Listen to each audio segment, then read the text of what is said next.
Buenos días a todo el mundo y bienvenidos de nuevo a los diálogos Agro-Post-COVID-19 organizados por PCX Local Manules y Fundación para la Agricultura del Conocimiento, con la colaboración de Guagacoag, Cooperativas Agroalimentarias de Aragón, CIT Aragón, SNEPI, Aragón Radio, Asociación de Periodistas Agroalimentarios de España, el blog mayata.com, CERAI, Centro de Estudios Rurales y de Agricultura Internacional, Justicia Alimentaria y Comarca Kilómetro Cero. Hoy tenemos a Toño Cortijo, que nos hará su presentación y el paso de una tradición familiar a una microempresa innovadora.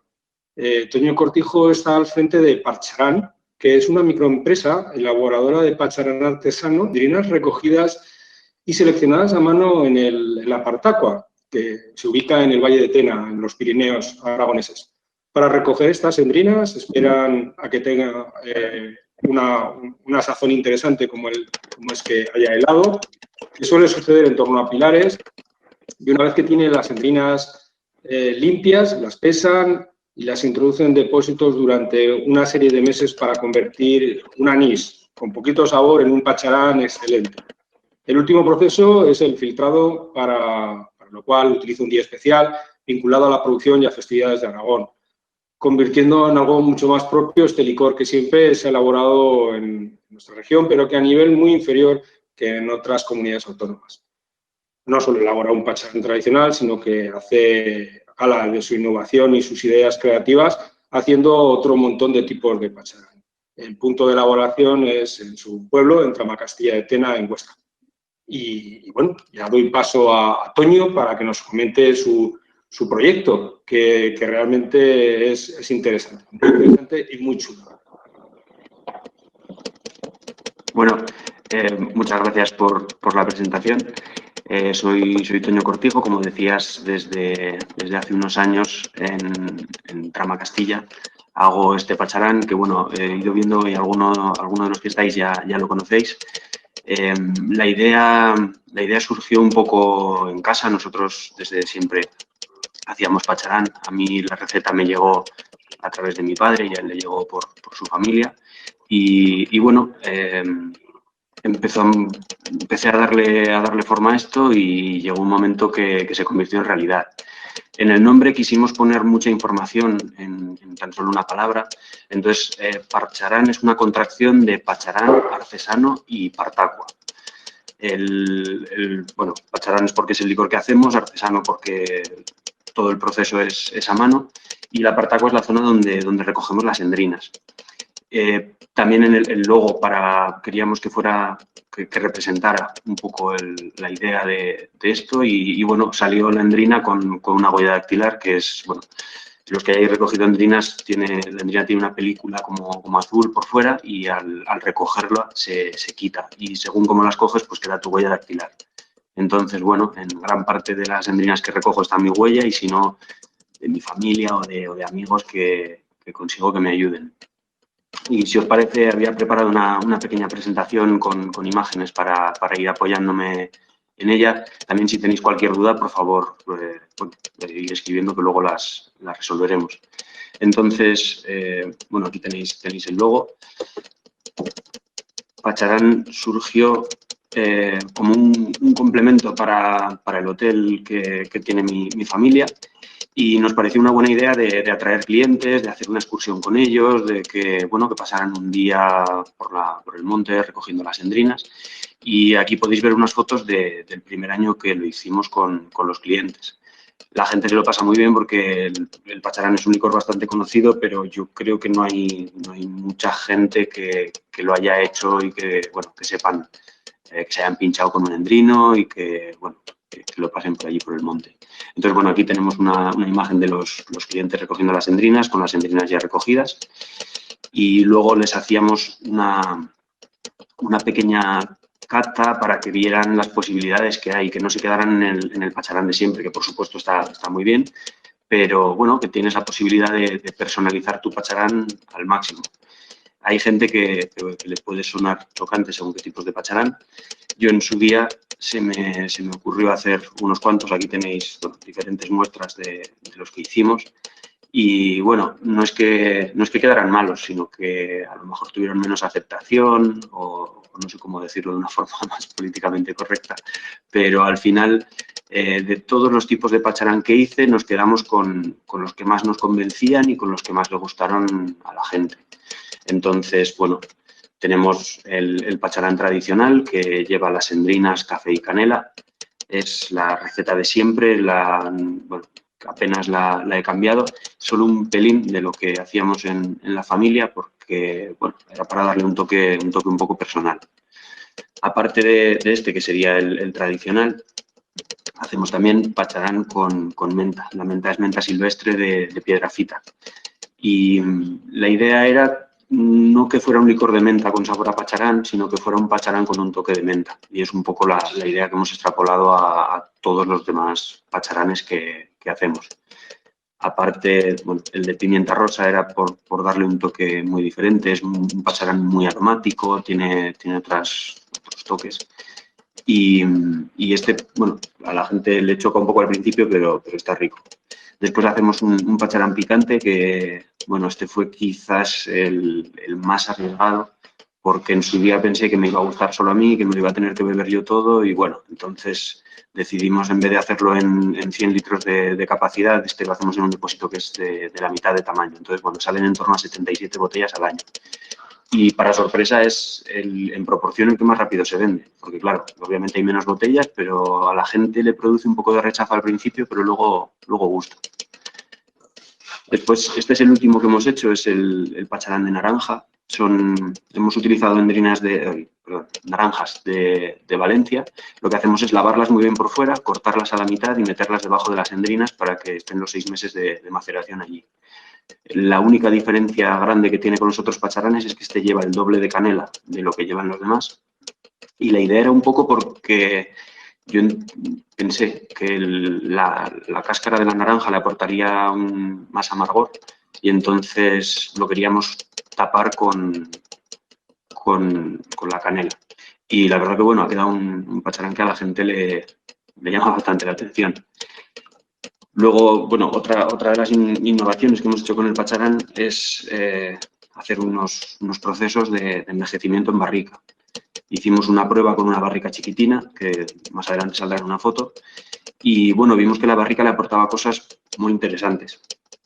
Además, pensamos que, bueno, no solo quedarnos en el pacharán de barrica, sino que también he preparado un sistema de soleras, que es más o menos lo que hacen en Jerez con el Pedro Jiménez, salvando las distancias porque, claro, la solera que tengo yo es una solera que tiene 7 años y, bueno, la gente de Jerez hay veces que cuando vienen les hace gracia porque sus soleras pues son centenarias y bueno, obviamente si esto sigue hacia adelante, pues bueno, pues cada año tendremos un año más de solera, no llegaremos a coger a los de Jerez, pero es la intención. La idea era ver qué le aportaba la barrica, la prueba que hicimos funcionó muy bien y vimos que, claro, la barrica lo que hace es, se queda parte del anís, de lo que sería el olor principalmente, el sabor casi no lo toca, lo matiza ligeramente y a cambio te deja un pacharán un poquito más concentrado y mucho más interesante. Entonces fue cuando decidimos hacer la solera. La barrica que actualmente llamamos de solera es la pequeñita que sale en la foto arriba y bueno, hacemos el trasiego de una barrica a otra. Lo que hacemos es, la primera que se embotella es la barrica más vieja, la que más tiempo lleva. Una vez la tenemos embotellada, se rellena con la siguiente y así conseguimos que el pacharán que le llega allí ya ha pasado por las otras barricas un año por cada uno. Actualmente el pacharán que hacemos de solera lleva 7 años, ha pasado por 7 barricas hasta llegar a la botella. El líquido, bueno, cambia de color completamente. El pacharán que hacemos tradicional tiene un toque como entre naranja tirando a fucsia y en cambio el pacharán de solera coge un color mucho más oscuro, tiene un color de teja más intenso y incluso el líquido se ve que ya no es tan translúcido, sino que, bueno, tiene otro color. Además es curioso porque normalmente los pacharanes los filtramos 2 veces, le hacemos un filtro un poquito más vasto y luego un filtro que es más para darle brillo y que se queden todas las impurezas. Y en los pacharanes que hacemos de barrica solo les damos un filtrado. El segundo filtrado lo hace la propia barrica. Al estar un año y obviamente estar las barricas quietas, que no se mueven para nada, se va asentando y van formando lo que llaman el vino la madre, que bueno, en este caso es la madre del pacharán. Luego os quería explicar la bodega, cómo empezó y cómo surgió la idea.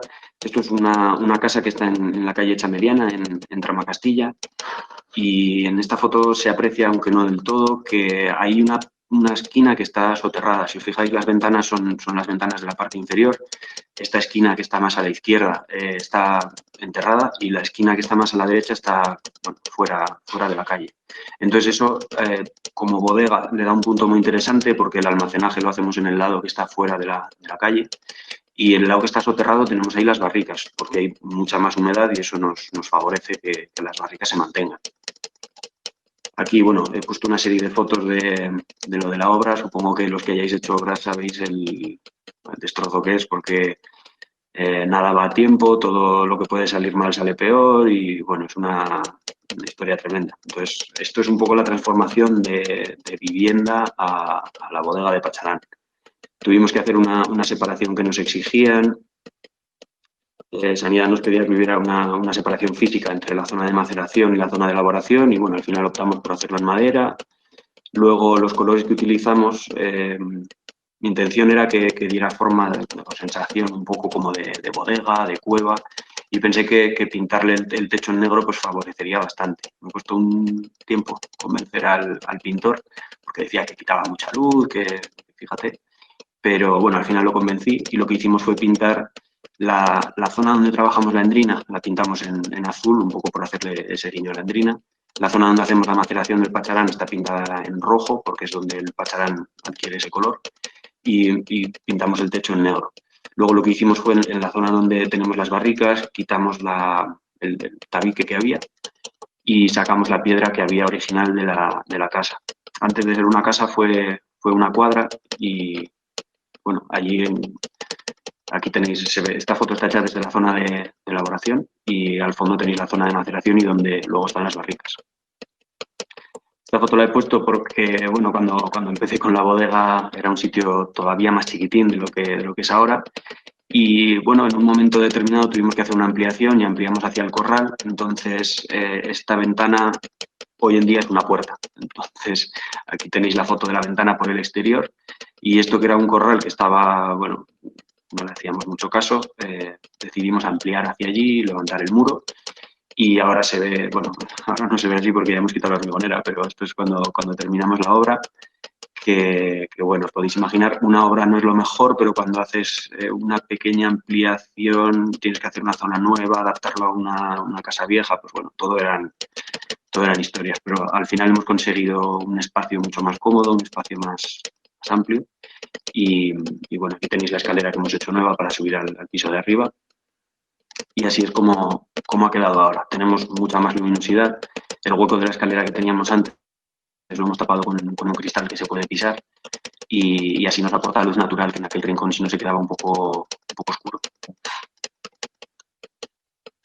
Luego os quería contar, cuando digo que es artesano es porque realmente el proceso es todo lo artesano que se puede. La única máquina que utilizamos es a la hora de filtrar, es una bomba que bombea el pacharán a través de unos filtros y así queda el pacharán cristalino y perfecto. A la hora de embotellar, el embotellado es, yo digo que es por gravedad y con paciencia, y es porque utilizamos los propios grifos que tienen los depósitos. Una vez le damos la segunda filtrada, lo dejamos un par de días que se asiente el pacharán. Si os fijáis, el grifo está un pelín levantado del fondo, entonces, bueno, en el fondo queda todos los restos que pueden quedar, que al final es como una especie de polvillo que se queda en el líquido, que no es ni bueno ni malo, porque le aporta sabor, lo que pasa que visualmente, pues bueno, no es lo mejor que cuando un cliente compra la botella, pues tenga esos pozos en el fondo. Y el embotellado se hace así, vamos abriendo y cerrando el grifo hasta que terminamos con todas las botellas. Luego el encorchado se hace también a mano y el etiquetado es a mano. Otra parte interesante, que bueno, la incorporamos un poquito más tarde que la bodega, es el laboratorio de arañones, que es, bueno, quizás es un nombre demasiado complejo para algo muy sencillo. Lo que hemos hecho ha sido en un terreno que estaba semiabandonado, porque desde hace casi 30 años no entraba ningún animal ni le hacían mucho caso, los arañones fueron colonizando todo el terreno que pudieron. Entonces, yo cuando conocí ese campo, claro, había un montón de zarzas, había un montón de, bueno, todo tipo de hierbas malignas y benignas por ahí por medio. Y lo que me sorprendió es que todas las márgenes había un montón de endrinos y un montón de arañones. Entonces, decidí arrendar ese campo, quitar todas las zarzas y toda la maleza que pude. Y una vez tuvimos todo el terreno clareado, lo que hacemos es trabajar con los endrinos silvestres, principalmente clareando, porque los endrinos salen muy enmarañados, complica mucho a la hora de recoger las endrinas, y entonces, bueno, simplemente lo que hacemos es clarear y hacer pequeños caminos para poder pasar entre las matas. Y luego en las zonas que estaban más libres, hemos hecho unas hileras con distintos tipos de endrinos que están injertados en pies de ciruelo. Supuestamente nos van a dar un mejor rendimiento, digo supuestamente porque, claro, esto se empieza a ver cuando llevan 5 o 7 años, ahora van a hacer 4 los que más tiempo llevan. Y bueno, para los que no conozcáis Tramacastilla, os he puesto una pequeña foto del pueblo, y saliendo por la calle del Betato está el campo, que es este. Y bueno, la foto es un poquito vieja porque se ve que no les interesa a Google pasar el satélite mucho por Tramacastilla. Esa zona que se ve que hay como dibujado un huerto, ahora ahí están ya también, pusimos endrinos. Decidimos quitar nuestro huerto y cambiarlo por endrinos. Aquí os he puesto una foto de las hileras que hacemos. En esa foto se ven que hay bastantes endrinas, luego ya dependemos de cada año. No sé si conocéis la flor y cómo funciona esto del endrino, pero bueno, aquí os he puesto un poco las 3 estaciones importantes. La primera es cuando los endrinos están en flor. Es una flor muy, muy, muy pequeñita, es muy bonito porque cuando está todo lleno de flores, pues la verdad que da gusto pasear por allí y ver cómo van. Los puntos críticos que tiene el endrino son principalmente cuando florece, porque si todo va bien y la floración es normal, es la primera flor que florece. Entonces, esto le da una ventaja táctica muy buena porque, claro, todos los insectos polinizadores, al ser la única, o las pocas flores que hay, pues van como locos.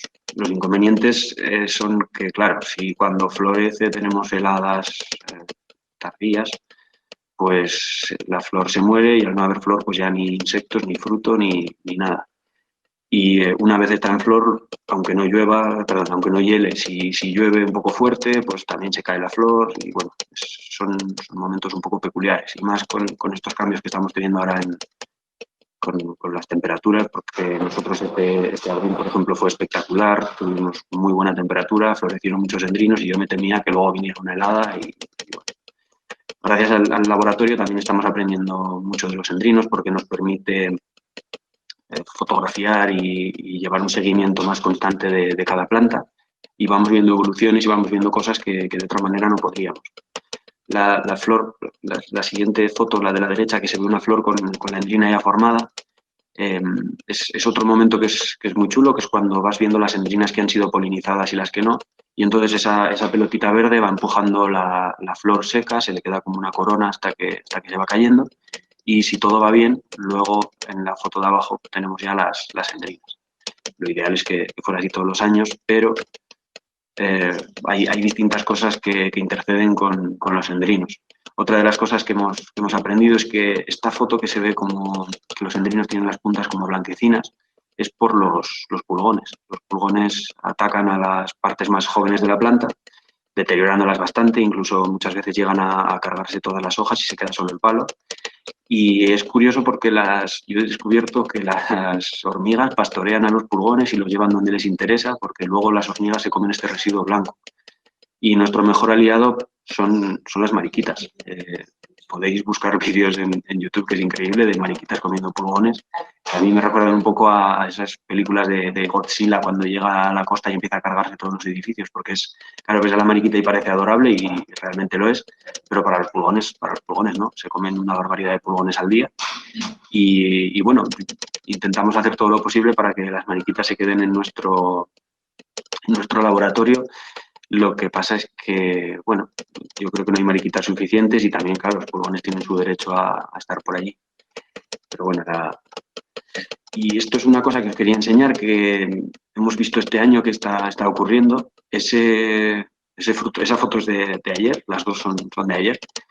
Este año, en lugar de tener endrinas, están saliendo estos frutos donde debería haber una endrina o donde en su día hubo una flor y demás. Y realmente no sabemos qué es, no sabemos qué les está pasando. Tienen una forma como si fuera una almendra, son bastante planas y si las rompes por dentro tienen un poco de líquido y no tienen ni hueso ni nada. Y luego es curioso porque en muy pocos días se quedan como las de la izquierda, se quedan como que se pudren. Entonces lo que estamos viendo es que este año que veíamos una producción buena de endrinas, pues se han convertido en esta especie de endrinas mutantes que no sabemos exactamente qué es. Y también es cierto que ya no solo en el laboratorio, sino que dando una vuelta alrededor del pueblo he visto bastantes que les ha pasado esto. Entonces, bueno, nosotros vamos haciendo un seguimiento, vamos viendo qué ha ocurrido y vamos a intentar ver qué pasa. Pero si cualquiera tiene una idea o quisiera venir, estáis más que invitados. Este es uno de los momentos que os decía, estos son todos los endrinos cuando están en flor. Hay gente que le recuerdan al algodón. Entonces decidimos lo hemos bautizado como el Hanami del Pirineo. Este año, lamentablemente por la situación, no lo hemos podido hacer, pero lo que hacemos es llevamos una mesa al laboratorio y hacemos una cata entre endrinos en flor. Entonces a la gente le gusta bastante porque dentro de los que conocen más o menos las endrinas y así, pues hay mucha gente que no conoce la flor o que no ha visto cómo funciona. Y bueno, normalmente suele hacer buen tiempo cuando tenemos los endrinos en flor. Entonces aprovechamos para hacer la cata allí en medio. Y bueno, es otra cosa más que hacemos para aportar. Si os parece, voy a responder, que veo que aquí Antonio me ha preguntado que cuántos kilos de endrinas se necesitan para hacer 1 litro de pacharán y si hay diferencia con respecto a los comerciales. Nosotros yo hago la misma proporción que hacíamos con mi familia. La receta que me llegó a mí a través de mi padre fue que en una botella de 0,70 tenías que poner 3 dedos de endrinas y media rama de canela. Entonces, bueno, en su día yo lo hacía así y claro, funciona muy bien, pero luego lo tienes que escalar para cuando decidimos hacerlo en depósitos. Nosotros el mínimo de endrina que utilizamos, porque cada receta tiene un pequeño cambio, el mínimo de endrina que utilizamos son 350 gramos por litro. Los pacharanes comerciales, bueno, yo sí que sé que hay alguno de alguna marca en concreto que te garantizan, me parece que son en torno a 250 gramos, pero al final os digo que hay distintas recetas porque hemos visto que depende un poco, puedes ponerle un poquito menos de endrina y dejarlo un poco más de tiempo, pero bueno, yo por las pruebas que he hecho, cuando le pones los 300 gramos, son 300 gramos de endrina y luego 6 meses de maceración y queda un pacharán magnífico. Os animo a que hagáis pruebas, a que hagáis en una botella ponerle muy pocas endrinas, en otra ponerle muchas y ver qué pasa. Lo bonito del pacharán es esto, lo malo es que hay que esperar 6 meses, pero bueno, así os permite también seguir probando. Y si os parece, ahora tengo aquí os he puesto unas pequeñas colaboraciones que hacemos. Hay una que es de las bonitas, que es el Empresario Solidario, que hacemos con Atades Martillé. Es una idea que surgió un poco hablando con su gestor y me dijo que por qué no hacíamos algo con ellos. Y bueno, básicamente lo que hacemos es, ellos vienen desde Martillé, hacemos una jornada de recolección de endrinas, que es fantástico trabajar con ellos. Y el problema es que desde el punto de vista sanitario lo único que me permiten hacer con ellos es la recogida, la maceración y la preparación lo tengo que hacer todo yo. Y después la etiqueta la preparan ellos también. Y bueno, hay una parte que rellenamos a mano, me acerco a Martillé, preparamos las etiquetas y luego vienen ellos y hacemos otra jornada donde pegamos todas las etiquetas. Otra colaboración que hacemos, que es desde el principio, es con el hotel y con otros hoteles de aquí de la zona, que es la escapada de ven y elabora tu propio pacharán. Al principio lo hacíamos solo con clientes del hotel, luego decidimos abrirlo también porque, bueno, aquí en Tramacastilla hay mucho apartamento. Entonces, bueno, hay distintas colaboraciones que hacemos con otros hoteles, con todo el mundo, y así favorecemos que la gente vengan, que estén en 2 momentos que es baja temporada. Al principio hacíamos solo la escapada para la recogida y preparar el pacharán, pero hubo gente que me pidió, en lugar de llevarse la botella a casa, si se la podía macerar yo y terminarla ahí en la bodega, y luego venían y lo filtraban con nosotros. Entonces, bueno, ahora hacemos 2 experiencias. Una es la de la recolección y preparación, el que quiere se lo lleva a casa, y luego hacemos otra que es la del filtrado. Ahora estamos a punto de hacer una colaboración con IZAS, que es una asociación que están estudiando hematosis infantil, y bueno, queremos preparar un pacharán para ellos con un precio diferente y que lo puedan trabajar. Estamos terminando de ver cómo trabajar con ellos. Bueno, con distintas cosas que se hacen por aquí por la zona, pues hay muchas veces que la colaboración en torno a premios y cosas así, lo que hacemos es les entregamos producto y bueno, el que gana la trail se lleva una botella de pacharán, que yo creo que se la merece, por ejemplo, porque no paran de estar por ahí. Y de las últimas colaboraciones que estamos haciendo, hay un chico joven también que está en Sandiniés, que él, bueno, está trabajando con yeguas, y me dijo si podían utilizar mi campo porque, bueno, tenemos una zona con hierba bastante grande y normalmente lo cortábamos nosotros con máquina, con desbrozadora y demás, pero lo de las yeguas es una maravilla. El único problema que tenemos es que tienes que acotar muy bien la zona de los endrinos, porque en un principio pensamos que no, pero es increíble cómo van a por los brotes nuevos. Hay un par de endrinos que cuando llegaron las yeguas se los comieron y dejaron el palo, tal cual, no dejaron nada más. Entonces, bueno, desde ese año les ponemos un pastor eléctrico y así intentamos que no se los coman. Pero aún así, cuando hay algún potrillo se suelen escapar y bueno, van a por ello de cabeza. Y luego aquí os quería explicar un poco las ideas que hay a futuro. De hecho, hay alguna que ya más que futuro es presente, pero bueno, la foto que he puesto es la que he puesto arriba, es de regaliz. La intención es hacer un pacharán de regaliz, aunque he hecho alguna prueba y no ha terminado de funcionar, pero bueno, sigo allí trabajando con él. La siguiente foto es una sala de barricas inmensa, que un poco es la idea. Obviamente tendría que comprar medio pueblo para que me cupiesen todas esas barricas, pero bueno, la intención es el camino, ¿no?, a seguir. Otra foto que os he puesto son 3 barricas que en su día pensé que, aparte de hacer el pacharán de barrica tal y como lo hacemos, porque no lo envejecíamos como el whisky, que lo que hacen es meterlo en una barrica, cerrarlo y dejarlo 2 años o 12 o los que haga falta. Entonces, bueno, hicimos una prueba, que son esas 3 barricas de 30 litros, las llenamos todas el mismo día, que fue para el 14 de julio, y bueno, una la vamos a abrir en 2 años, otra en 4 y otra en 6. Entonces, bueno, si queréis venir dentro de 5 años, que faltan para la última, veremos a ver qué ha pasado y qué sucede. Y luego la foto que he puesto en medio es una botella un poco diferente y un poquito más grande, porque, bueno, nosotros ahora estamos embotellando en formato de medio litro, y sí que es cierto que ha habido gente que me han pedido un formato ligeramente más grande. Entonces, bueno, probablemente hagamos algo. Y la última que he puesto es de roble francés y roble americano. En su día yo hice las pruebas de las barricas con castaño y bueno, la verdad que ha funcionado bastante bien. El castaño buscábamos una madera que fuera un poquito blanda, el toque de la madera, pero que fuera un sabor muy marcado, y lo conseguimos. Entonces, bueno, pues habrá que ver alguna prueba más que hagamos, pero bueno, de momento tenemos el I+D un poco ya cubierto. Y luego os quería contar que normalmente estas charlas suelen terminar con una cata, y va a ser un poco difícil que lo hagamos hoy. Pero estáis todos invitados a la bodega cuando queréis conocerlo, y al laboratorio de Arañones para verlo. Y entonces allí lo cataremos. No sé si hay alguna pregunta más. Veo...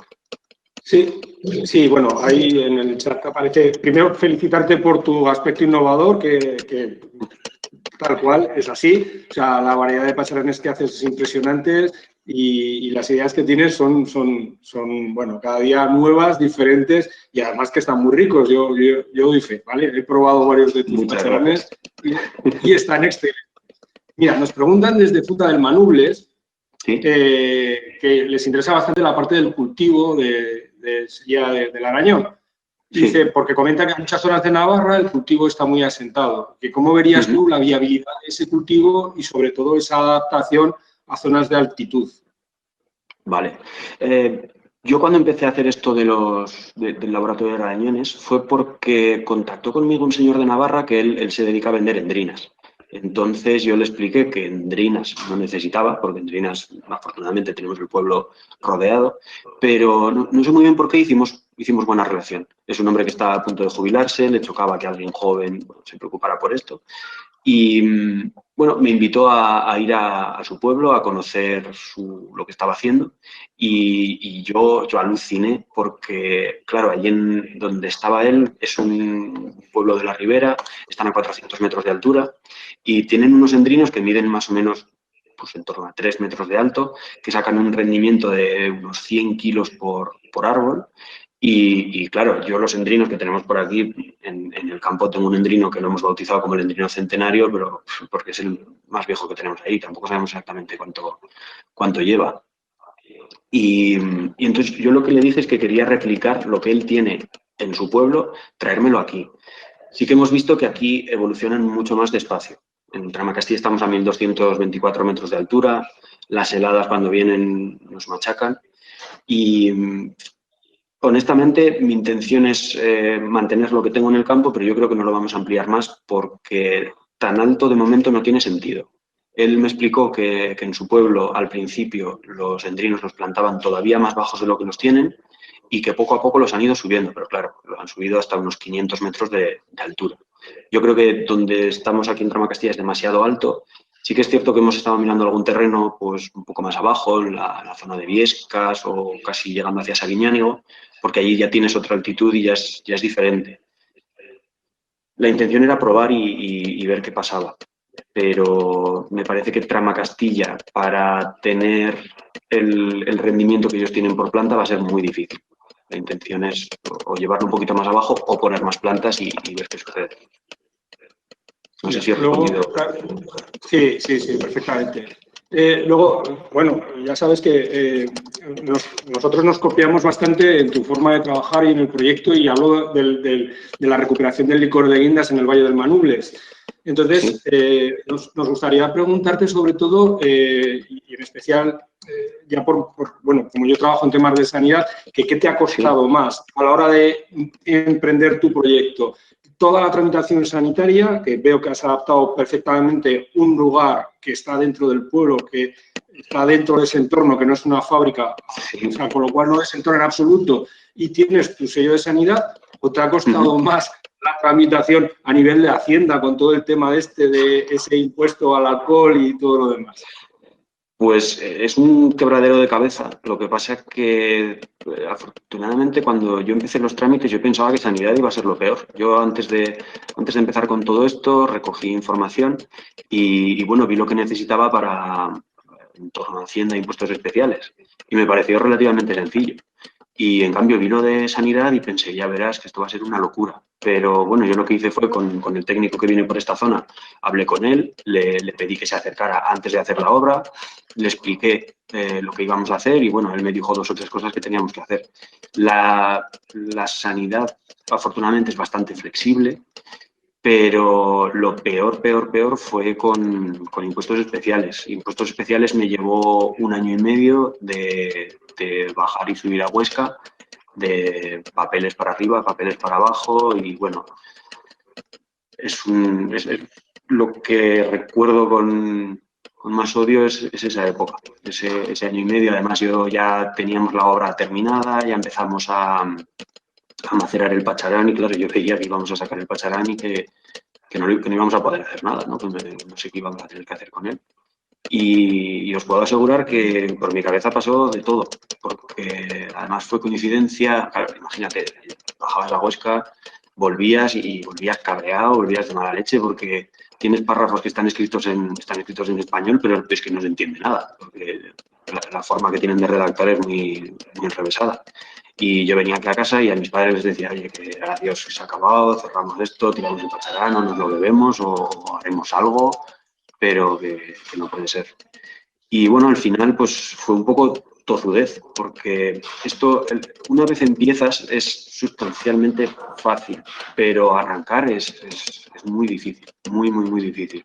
También entiendo que depende con quién pegue. Yo supongo que si te gustan mucho las aduanas, pues te vas a trabajar a Valencia, a Barcelona, pero no a Huesca. Entonces, pues bueno, a mí me tocó alguien que la verdad que ayudar, no ayudó mucho. Pero bueno, y luego el tema de papeleos es otra locura. Hasta hace poco las ventas de Pacharán las tenía que tramitar por litros y cada trimestre, y ahora desde que salen de la bodega tengo 5 días para comunicar la factura, si no puede llegar alguna sanción. Entonces, es todo así, todo te amenazan con sanciones, bueno, es otra manera de trabajar. Con Hacienda hemos topado. Mira, también nos preguntan, y pues claro, evidentemente el proceso de recolección, y además en tu caso, que es una recolección silvestre de las endrinas, pues que si has tenido algún problema para llevar a cabo este tipo de recolección. Pues yo añadiría además que cómo solventas, porque claro, la estacionalidad de la recolección, es decir, al final ese es el problema de todas las bebidas de estas características, claro, que en la época en que se da tengo que recolectar todo y tengo que tener todo mi pacharán para todo el año. Y eso es un hándicap, sobre todo a nivel de estocaje. Claro. ¿Y si habías pensado una cosa para desestacionalizar? Pues, bueno, voy a empezar por la recolección. Yo en su día, claro, yo cuando empecé a hacer esto, hubo un año, que fue el primer año que hicimos 136 botellas, que fue un depósito, y necesité recoger 22 kilos y me pareció una auténtica locura. Entonces, yo me acerqué a Huesca, estuve hablando con la DGA, les expliqué lo que hacía y me sorprendió que alucinaban porque todo el mundo entiende el arañón como un fruto silvestre que nadie le hace ni caso, no hay casi estudios sobre él, no hay mucha información. Y claro, yo les pedí, no sé, digo, imagínate que estoy por ahí recogiendo endrinas, porque, bueno, el primer año fueron 22 kilos, pero al siguiente hicimos 5 depósitos, ya pasamos de los 100 kilos, ya me parecía todavía más locura. Entonces les pedí pues, un papel que dijera que lo podía recoger. Entonces, bueno, fui de sitio a sitio en la DGA por Huesca dando vueltas hasta que di con un hombre que me preparó un papel y me dijo, mira, con esto si te paran no vas a tener ningún problema. Bueno, es un papel que pone que tengo permiso para recoger las endrinas y me chocó bastante porque hubo una vez que sí que me paró el Seprona. Yo cuando recojo las endrinas las recojo en cestas porque así no se chafan y respira un poquito mejor la fruta. Y vinieron a por mí. Entonces yo saqué del bolsillo el papel, lo puse encima de la cesta y entonces me dicen, ¿estás recogiendo endrinas? No, que pensábamos que eran setas. Nada, sigue. Y ese es desde el punto de vista administrativo, el único punto que he tenido, que bueno, desde entonces ya no me han vuelto a parar ni nada. Y otro, desde el punto de vista sanitario, al técnico que vino le parecía ligeramente mal que fueran endrinas silvestres, porque él lo que argumentaba es que, y con todo el sentido del mundo, imagínate que un camión de gasoil pues, vuelca encima de las endrinas. Y entonces yo le propuse que si tenía los arreglos necesarios para subir un camión de gasoil a donde recogía las endrinas. Entonces, claro, un día me lo llevé y le dije, ven conmigo para que veas dónde recogemos. Entonces son caminos que escasamente puedes pasar andando. Y bueno, a la conclusión que llegamos es que él necesitaba una trazabilidad, que me parece bien. Entonces, bueno, a través de un programa que hay en Internet, están numeradas las parcelas, yo le marco las parcelas o entre qué parcelas he recogido las endrinas y en cada lote. Entonces, en caso de que haya cualquier cosa, tenemos una trazabilidad que podemos estirar hasta el origen y con eso lo soluciono. Y esos han sido los problemas más graves. Es importante. Bien, mira, yo tenía otra pregunta y más que nada va relacionada con, pues bueno, ¿qué importancia, son dos ligadas, ¿no? ¿Qué importancia le das al relato, a tu historia? Es decir, todo lo que aportas, todo lo que nos has contado aquí es algo que va en tu producto. ¿Y qué importancia le das a eso a la hora de sacar al mercado tu producto? Y en ese sentido, que todavía va más lejos, es tu opinión, si tú ves algún día tu producto porque crezca en producción o en éxito, el llevarlo a un lineal de un supermercado. Pues lo del supermercado lo he pensado, pero es algo que Bueno, hay un supermercado en concreto que cuando yo empecé con esto les gustó muchísimo y entonces me dijo, no, Toño, no te preocupes, mándame 100 botellas de cada. Entonces yo te expliqué, ¿pero cómo te va a mandar 100 botellas si del picante hago 70? Bueno, pues del picante mándame 50. Y yo, ¿pero cómo te va a mandar la mitad del producto? Si es que yo me he esforzado en buscar pequeñas tiendas que entienden el producto, que lo venden. Este pacharán yo creo que es algo que tienes que vender. La gente no va a comprarlo. Bueno, en alguna ocasión me ha pasado y la verdad que me ilusiona, pero es algo que yo creo que en una estantería, pues bueno, perdería. Entonces, es cierto que este supermercado sigue detrás de mí y entonces lo que me quieren proponer es hacer como una línea de pacharán que sea diferente, que sea como para ellos. Y eso me parece pues mejor, pero en este momento no puedo, porque la producción que tengo es muy limitada, como decías antes, es muy estacional. He hecho alguna prueba que antes no te he respondido para desestacionalizarlo y es hacer como, igual que hacen aceites de segunda prensa, hacer un pacharán de segunda maceración.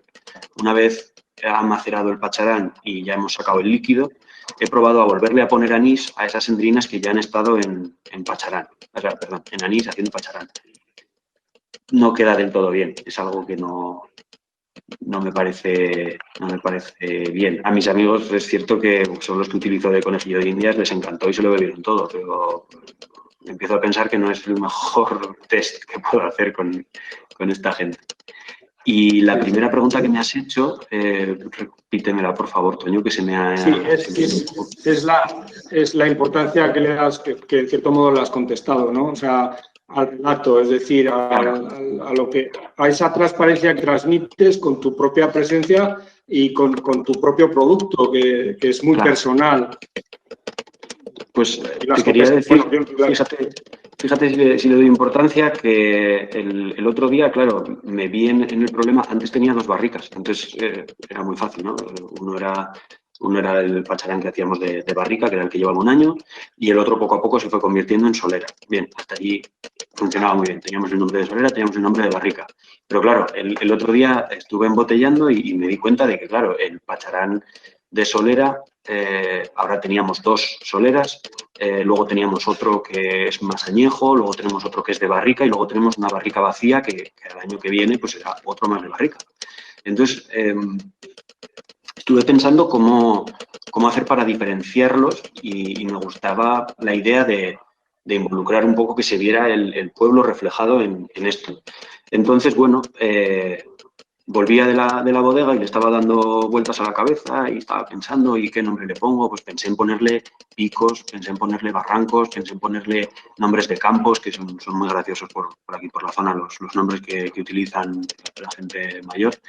Y vaya, me encontré en la plaza con 4 señores de aquí del pueblo que, curiosamente, los 4 habían sido ganaderos, habían tenido su casa. Y entonces, hablando con ellos, me explicaron que aquí cada casa tenía una marca. Por ejemplo, la marca de mi familia, que era con la que marcaban todo el ganado, era como una S y una I, y como si fuera tachado, porque era con lo que sujetaban las 2 letras.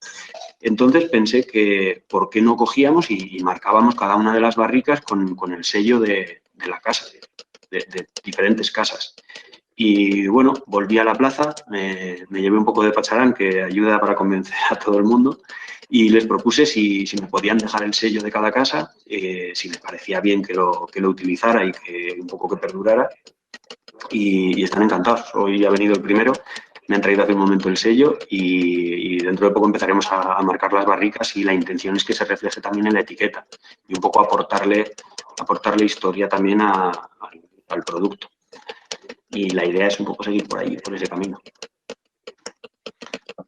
Gracias, Toño. Mira, hay una pregunta que también es muy interesante en el chat. O sea, comentan de que evidentemente tú estás compatibilizando tu labor en el hotel de tu familia junto con la elaboración del pacharán. Entonces, ¿te ves dedicándote exclusivamente al pacharán? ¿Crees que el pacharán o la elaboración de un licor puede dar de sí como cantidad suficiente como para que una familia pueda subsistir de modo digno en el medio rural fabricando exclusivamente pacharán?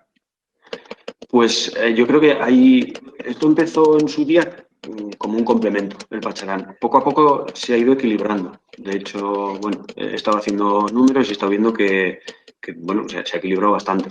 Entonces, yo supongo que llegará un momento que tendré que decidir. Tendré que o pasar más porcentaje al pacharán o directamente ir solo al pacharán. Porque, claro, sí que es cierto que ahora mi limitación es un poquito más grande por mi trabajo principal, que es el de trabajar en el hotel. Entonces, bueno, es complicado. Además, cuando trabajas en casa, trabajas todo el día. Y a mí me pasa, hay veces que voy a la bodega, voy a las 10 de la mañana y se me hacen las 5 de la tarde y ni me entero, porque además es que me gusta, me lo paso bien y es entretenido y estás a tu aire. También es cierto que yo trabajo solo, entonces a lo mejor en su momento pues una familia, ¿no? Si estás con una pareja, pues te puedes dividir mejor el trabajo. De momento todavía no ha llegado, o no he querido que llegue ese momento de pensarlo, pero sí que es cierto que tendré que tomar una decisión en algún momento y ir poco a poco saliendo del hotel o estando menos por aquí y estando más en la bodega.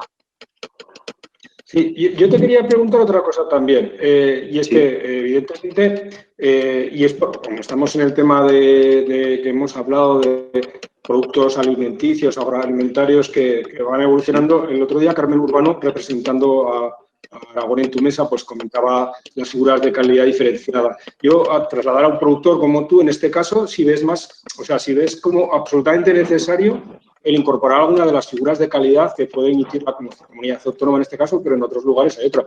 Bien sea lo de la marca de artesanía alimentaria, que Sí. si ves realmente una ventaja con respecto al costo de adaptación a la norma y también, y bueno, que también es un desembolso económico. Si lo ves más que un gasto, pues una inversión. Si realmente consideras que ayuda a que se distribuya de un modo o te facilita, aparte de los canales y transparencia que estás transmitiendo en este momento, y que yo te he visto en las catas que lo haces perfecto, vamos.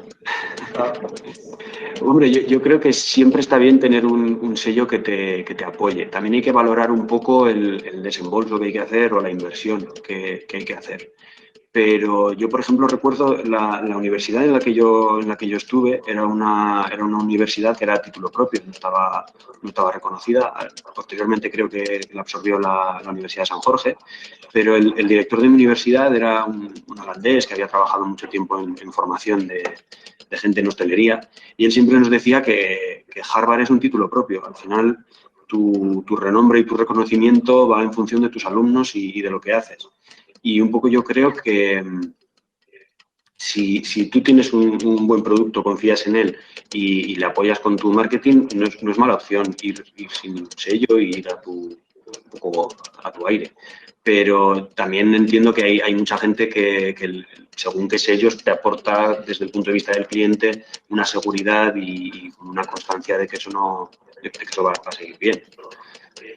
Pero claro, ahí es lo que te decía, yo muchas veces con mis padres hablo y hacemos números de, bueno, hacemos una página web nueva y entonces ves la inversión que tienes que hacer, el posible rendimiento que vas a tener. Bueno, hay que estudiarlo todo muy bien, sobre todo en empresas tan pequeñas, claro. Sí, es que yo coincido un poco contigo. Yo veo que cuando tu producto es cercano, es decir, en cadena corta, cuando estás muy cerca de tu cliente, tú eres tu marca y eres muy importante. Claro. Y el problema se suscita cuando te alejas, cuando tu cliente no lo conoces, cuando tienes un intermediario, que sería bueno, y lo peor cuando tienes varios. A lo mejor estas marcas es cuando realmente son útiles, porque si se saben vender, el cliente la percibe como algo de confianza. Y va un poco en relación con una nueva pregunta que nos hacen en el chat, que comenta textual: cuando hablas de la bodega tienes un marketing personal y social, está claro, y también haces promoción fuera del territorio y lo vinculas al turismo y a Internet.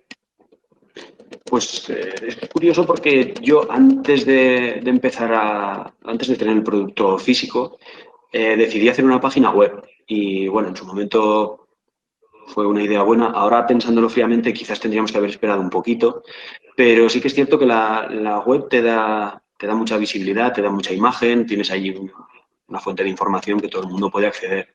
Y a través de mi web y de mis redes sociales me he ido conociendo gente Por ejemplo, a mí me chocó, hay una tienda en Gijón que me llamaron, que habían visto el producto, que les encantaba, que querían tenerlo y bueno, si funcionó fue gracias a Internet. Ahora hay que tener en cuenta que Internet es una ventana, para mí es fundamental. Ya no solo la página web, sino las redes. Hay gente que dice que las redes que le llevan mucho tiempo. Evidentemente es algo que tienes que invertir parte de tu tiempo en ellas. A mí me encantaría hacer más fotos y tener un poco más de tiempo para estar más tiempo en Internet. Lo cierto es que el otro día, por ejemplo, estaba filtrando el Pacharán y muchas veces estoy yo solo. Entonces tienes que estar pendiente de la bomba, tienes que ver que absorba bien el Pacharán, que no se te salga, que no coja aire, que no se te salga del otro recipiente. Y estaba allí, bueno, con un follón que para qué y pensé, pues como para hacer fotos ahora, porque es lo que me falta. De hecho, la foto que os he puesto antes que estoy embotellando, voy a ver si puedo volver a ella. Para hacer esa foto fue un quebradero de cabeza porque, como os digo, estaba solo en la bodega. Entonces, para hacer esa foto allí estaba yo solo embotellando.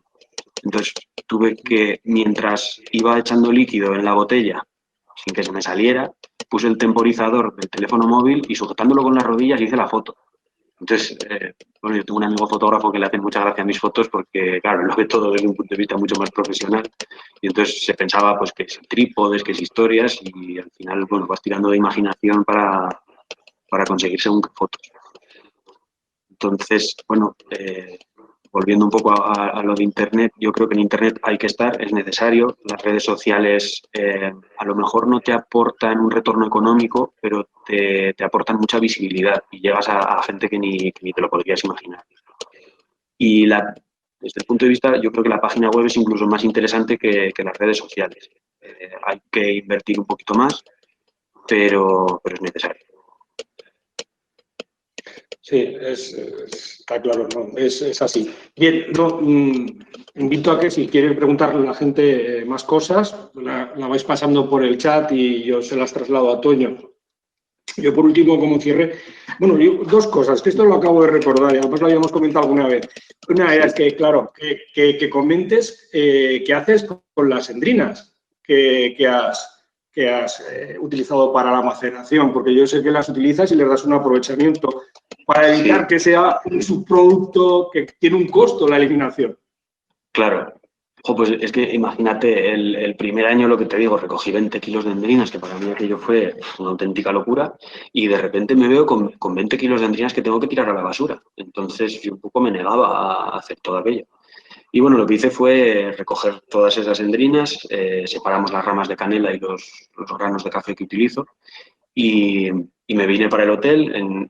Entonces teníamos un par de cocineros que eran muy jóvenes, habían salido de la escuela de Martín Berasategui, y ellos estaban haciendo sus cosas y yo entré con mis 20 y tantos kilos de endrinas, se los puse encima de la mesa y les dije, mirad, he recogido todos estos kilos de endrinas a mano, me he pinchado un montón y me niego a tirarlo. Entonces, vamos a hacer aquí una lluvia de ideas y vamos a hacer cosas. Entonces, bueno, hicimos distintas salsas, hicimos un queso fresco, hicimos más aceites endrinados, por llamarlo de alguna manera. Bueno, hicimos distintos productos y al final a la conclusión que llegamos es que la única pega es que tienes que pelar las endrinas una a una y sacarles el hueso y hay que hacerlo a mano con un cuchillo, con algo un poco afilado. Entonces, los que conozcáis la endrina sabéis el tamaño que tiene y más o menos el 50% es hueso. Bueno, nos llevó un buen rato hacerlo, pero hicimos una salsa, por ejemplo, con jugo de cordero, que hoy en día la seguimos haciendo, que es con el jugo que queda de la cocción, le añadimos las endrinas y las pesamos un poquito más. Y entonces le aporta un sabor muy curioso, porque ya no es solo el dulzor que tiene el pacharán, sino también ese amargor de la endrina. Y la verdad que funciona muy bien con el cordero y con carne. Y también hicimos unos aceites para el spa. Y funcionaron de maravilla. Luego, además, hemos visto propiedades que tiene la endrina, que es antioxidante y bueno, la verdad que a la gente le gustó. También es cierto que al que le gusta el pacharán, lo que más disfruta es bebiéndoselo, pero bueno, viendo que tiene otras opciones, pues también está bien. Y Pues, si tenemos alguna pregunta más por ahí. Bueno, te felicitan por tu imagen de marca. Encantan las etiquetas, como puedes leer, o sea, y además es que es verdad.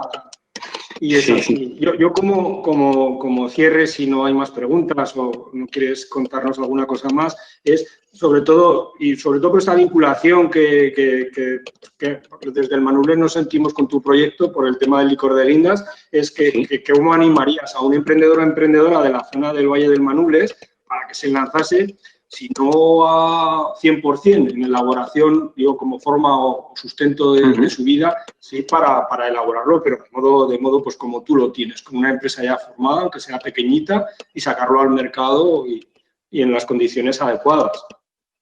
Simplemente, pues eso, un apoyo, un ánimo, no sé qué, lo que puedes aportar, como mentor incluso.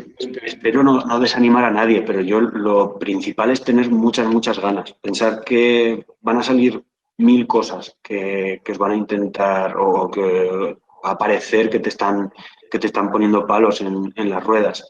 Entonces, lo fundamental es estar convencido, tener una idea clara, tener un proyecto, saber a dónde vas y tener el objetivo claro.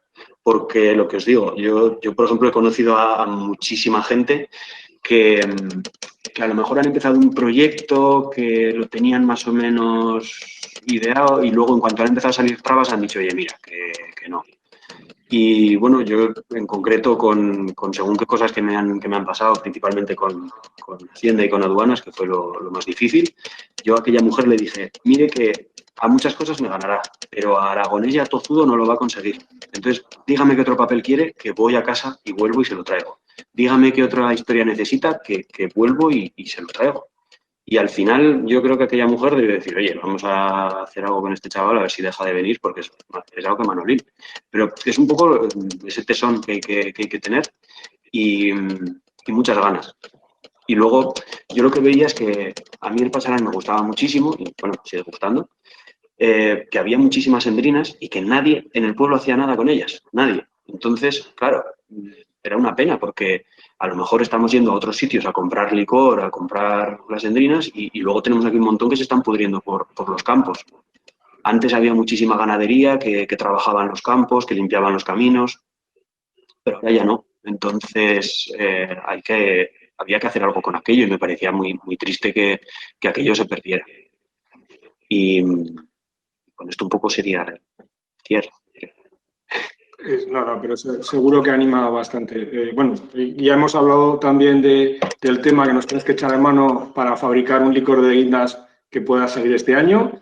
Y bueno, seguro que nos lo haces perfecto y bueno, lo daremos a conocer a todo el mundo, lo cataremos y haremos algo especial. En vez de hablar de la flor del endrino, tendremos que hablar de la flor del guindo y invitamos a un japonés para que nos haga unos cuantos haikus y competimos aquí con el sakura del endrino.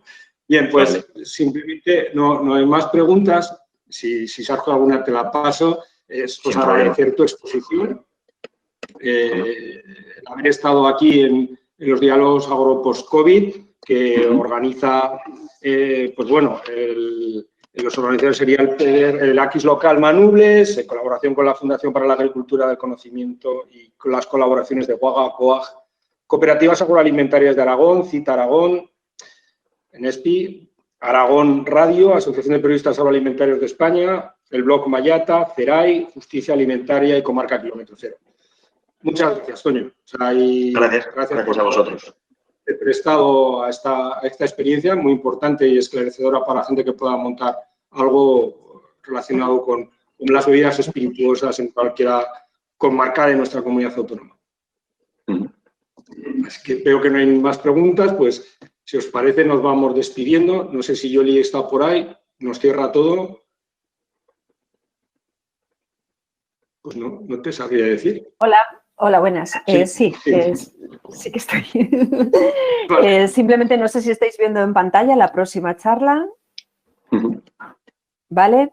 Entonces, bueno, os emplazamos a mañana. Mañana tenemos un doble menú. Tenemos por un lado, y nunca mejor dicho, tenemos por un lado a la gente del Corral del Tío Nicasio, a Ignacio Alberto Sancho Gracia, Elena Soria, gente que están trabajando el producto agroalimentario y que además están llevando adelante un proyecto de agricultura regenerativa muy interesante, asociado también a su explotación. Esto será mañana a las 10 de la mañana aquí en las experiencias AgroPost-COVID.